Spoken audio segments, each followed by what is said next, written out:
Welcome to A Celtic State of Mind. I'm Paul John Dykes, delighted once again for the half-time analysis to be joined by Anthony Haggerty, JP Mason and Lawrence Conley. An eventful first half, plenty to discuss. First of all, let's have a look at the penalty, or the penalty that wasn't a penalty. Lawrence, I'll come to you. First of all, Edouard brought down in the box. He's been booked for diving, and I don't think it was as clear cut as that, to be fair. No, there's contact. He's gone by the boy, and he's 5 yards out, get shot and goal. But it's Colin would have given it if his back was to it and couldn't see it. Definitely, it has for some teams in this fixture. See the thing, Lawrence? Sorry, he done for the old club, if you know what I mean. I don't know if he'd do it for the new club. The thing for me, when I watch a player, it's all about instinct. Is your instinct to say, right, I'm going to go down and try and get a penalty, or is your instinct as a striker to try and get a shot in? Edouard had an opportunity there, Anthony, to get a shot 6 yards out from goal. Why would you go down there? Because once he's evaded that flailing leg, he's in the clear. So I always look at the motivation and the instinct of the striker. I don't see any motivation to go down there.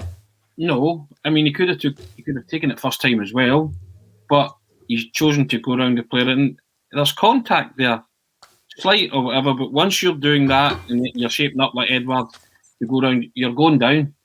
So he's been brought down, and it's a penalty. I mean, there's no other decision that can be reached, but it's Willie Collum, isn't it? So there can be another decision that can be reached. So, and as Lawrence has said, he's given penalties with his back to goal and stuff like that. So, hey, and nothing surprising me with Willie Collum. So, yeah, and also it's a big call in the game because Celtic were really on top at that moment in time. We were, yeah, absolutely. Get a chance to 2-0 ahead. They were all over Rangers at that precise moment in time. Playing for about 15-20 minutes spell, playing some good football and creating some clear-cut openings. So it could come back to haunt them. Right, it definitely could. That Rangers record, hasn't he? Still well over a calendar year without a penalty against them. Now, JP, what's your thoughts on that? We'll get to, obviously, the goal. We'll get to that period of the game that Anthony's spoken about already. What was your thoughts on the penalty? I think the yellow card gave him an out, didn't it? It gave him his reason to deny the penalty, because as soon as he made the decision, he was like, right, well, if I'm not given the penalty, I need to book Edouard.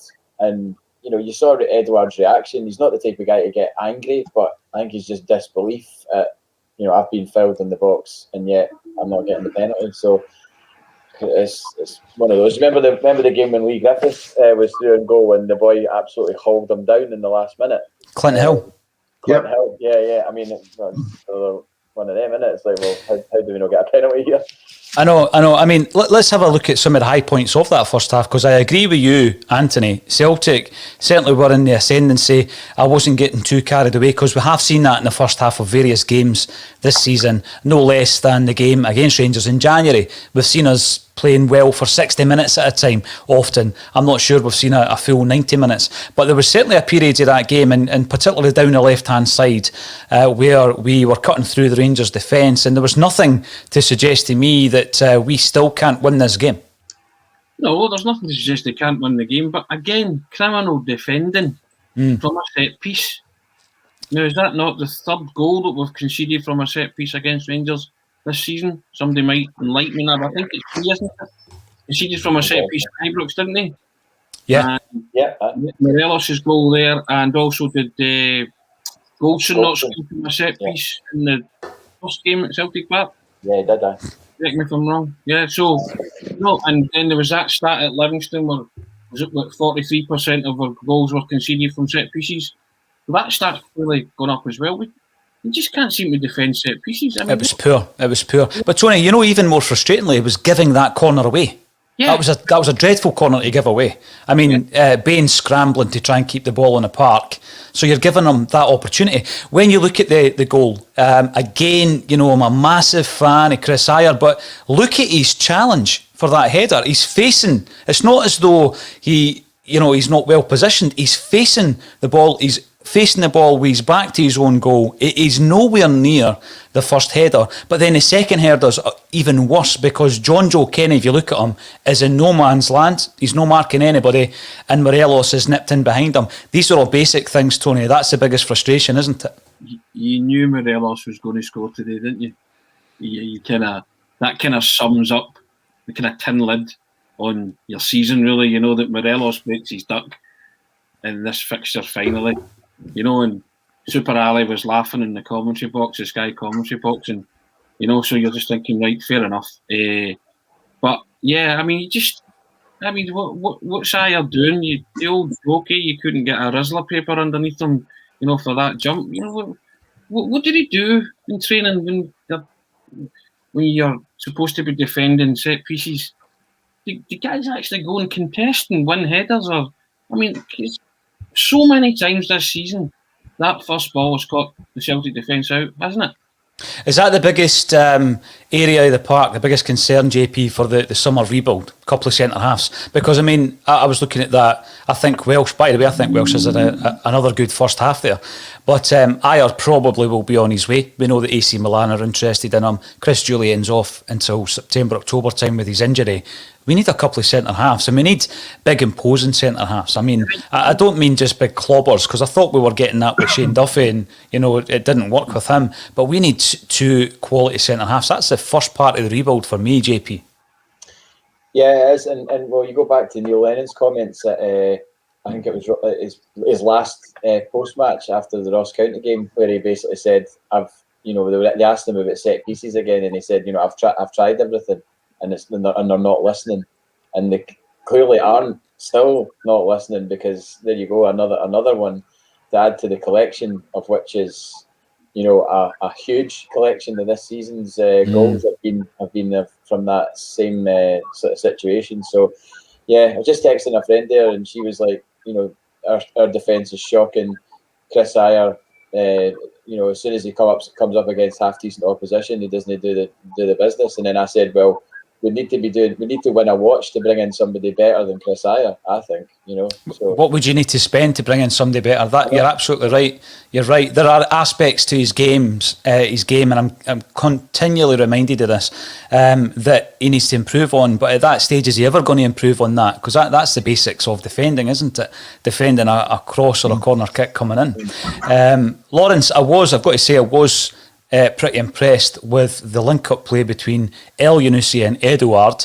El Yunusi getting the opening goal, which was my prediction on the old WhatsApp group, that Moy would get the first goal. But him and Eddie have looked pretty good up front together. Yeah, I mean, I think us going down the left, you know, right back, they're obviously they're shoring up there. They don't have Tav Penn in position there, or the COVID party animal isn't, you know, playing today either. So yeah, I think they're going to get joy down that side. You know, the best players been Willie Collin. Let's be honest. Stonewall penalty, potential handball. Even Morelos coming into Brown just towards the end of the first half. No attempt to get a ball. Phil's Brown. It's not. You know, it's a yellow card every day of the week. But Collin doesn't seem to think so. You know, you're just looking good. It's the same from what we've come to expect from this unbiased Lanarkshire refereeing fraternity, shall we say. The worst challenge I felt was after 8 minutes, Balogun on Luxall. I thought that was a booking, to be fair, but, you know. That's the one that was right in front of the lines when he seemed to jump in and then stamp on him a wee bit. I know, you know? It was definitely a booking. It was definitely a booking. I'm not saying it was particularly malicious, but it was dubious. You know what I mean? So, and going back to what you're saying, we don't just need centre-half, we need dominant centre-halves. We need Bobo Baldi-esque figures, guys that will frighten the opposition to go anywhere near them. I mean, there was teams that had lost in the tunnel when they looked at Bobo Baldi and Mialbi and Volharen. They were like, stuff that. You know what I mean? They need centre-halves in that type, that prototype. That's what O'Neill did when he came in. He bought massive guys. There's a lack of height in that. There is. To defend set pieces. You know, back to it before, Neil Lennon signed big guys as well. Guys that will contest. You know, I don't want them. Well, I wouldn't mind if they were flair defenders, but I've said this before. See if you can do the basics. See when it's in the air. Go and challenge. Go and compete. Put somebody off. Make sure the first header doesn't go across your goal. That's first and foremost. That's basic. And see when it's on the deck, just clear it. If you're no the greatest or you don't feel comfortable, no G does me. So don't muck about. Defend. First and foremost, be a defender. Now go and find 2 massive big guys that can defend. Because as I've said it before, the scouting and the recruitment is brutal. But there are those players. Because you and I can watch any particular league in Europe, as I've said before, and pick players and recommend players. So what are they doing? And why? Look at, go on, lads. we let Eric Sviatchenko go. Brilliant there. You know, he attacked that ball. It was his ball. Yeah, and if you're not going to win the ball, Lawrence, at least you're putting somebody off. That first header doesn't come in, doesn't go across your goal because you've put the guy off. You've leapt, you've contested. That's all I want to see. Nobody contested that first ball. How many free kicks have come in and not a Celtic player's contested it? It's ended up in the back of your net because it's been a free header or break of the ball or whatever. It just seems to happen so many times this season to Celtic. And because you don't have height there, what's a prerequisite to be a defender? They need to have height so you can attack the ball. We've been talking about it all season, even when, prior to the Kilmarnock 1-1 game, where question marks started arising around the Julien-Ayer partnership. We were talking about bringing in the dominant centre-half, and I think that's why when Shane Duffy eventually came in, JP, I didn't see any Celtic fans complaining because we all knew that's what we needed. We needed the dominant centre-half because Julien and Ayer are ball players. They're modern defenders. They like the ball at their feet. You've seen Ayer going on his galloping runs. You've seen Julien with his 60-yard passes. But sometimes, you need to get back to the basics, like Tony says. And we brought in Duffy thinking that he was the man. He was going to be the guy that did all the dirty work and put his head and his foot on anything that came in. And that didn't happen. The problem for me is we didn't then go out and get another one. And then when we look at that goal that we've conceded there, and the frustration is I thought we were, for me, the better side in the first half overall. But we've conceded that goal and we need to obviously regroup. And then in the second half, Rangers have got that wee bit of momentum. And again, we'll give away a daft corner. There's the first mistake. We'll lose the first header because Ayer can't attack a ball properly defensively. In fact, he's poor in the opposition's box as well when he's attacking a ball. And then, Morelos scores at the back post and John Joe Kenny's standing in no man's land. So there's 3 big errors for me. I've got to say again though, we do give our goalkeepers a hard time on ACSOM, and we have done this season. Cracking save by Bain when he was called into action.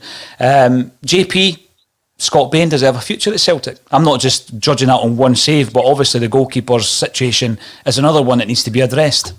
It depends on the player. If he thinks he's a number one, if he thinks he's a Celtic number one, then I would disagree with that. If he thinks he's worthy of a number one position somewhere else, then and he's told he's not going to be number one at Celtic going forward, then I'd leave it up to him. Certainly, the opposition keeper has kept them in it again. That save from El Yunusi, he kind of fumbled it, but at least they got hands to it, and it was a good header. If there was a wee bit more power in it from El Yunusi, that would have been his second goal. And then that dummy, the dummy in the build-up to Edouard's chance was brilliant, and Eddie even took the touch to go past the defender and then put it, just under, I think it was through his legs, wasn't it? And it just clicked off the inside of his legs.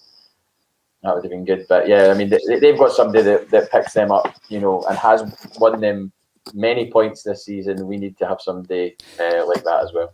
Absolutely. I was going to make the point. I can think of 3 off the top of my head saves. He made the save from McGregor, who broke down the left, probably should have cut it back. He's saved from Eddie, where the ball's actually gone under his body, but he's managed to keep it out by any means necessary, JP, like you say. And the same thing happened with El Yunusi. He fumbled it, but he keeps it out. There's 3 big saves in the first half by McGregor. We've had a big save by Bain, but all too often we've had a goalkeeper that's not had that imposing presence in our box, and that's been part of the problem. We've just kicked off the second half, gentlemen. That was a quick half-time analysis, but we will be back at full time. Hopefully Celtic can go ahead again, and we'll see how the second half goes. Thanks everybody for joining us on Facebook, Twitter and YouTube, and we'll catch you at full time. Cheers.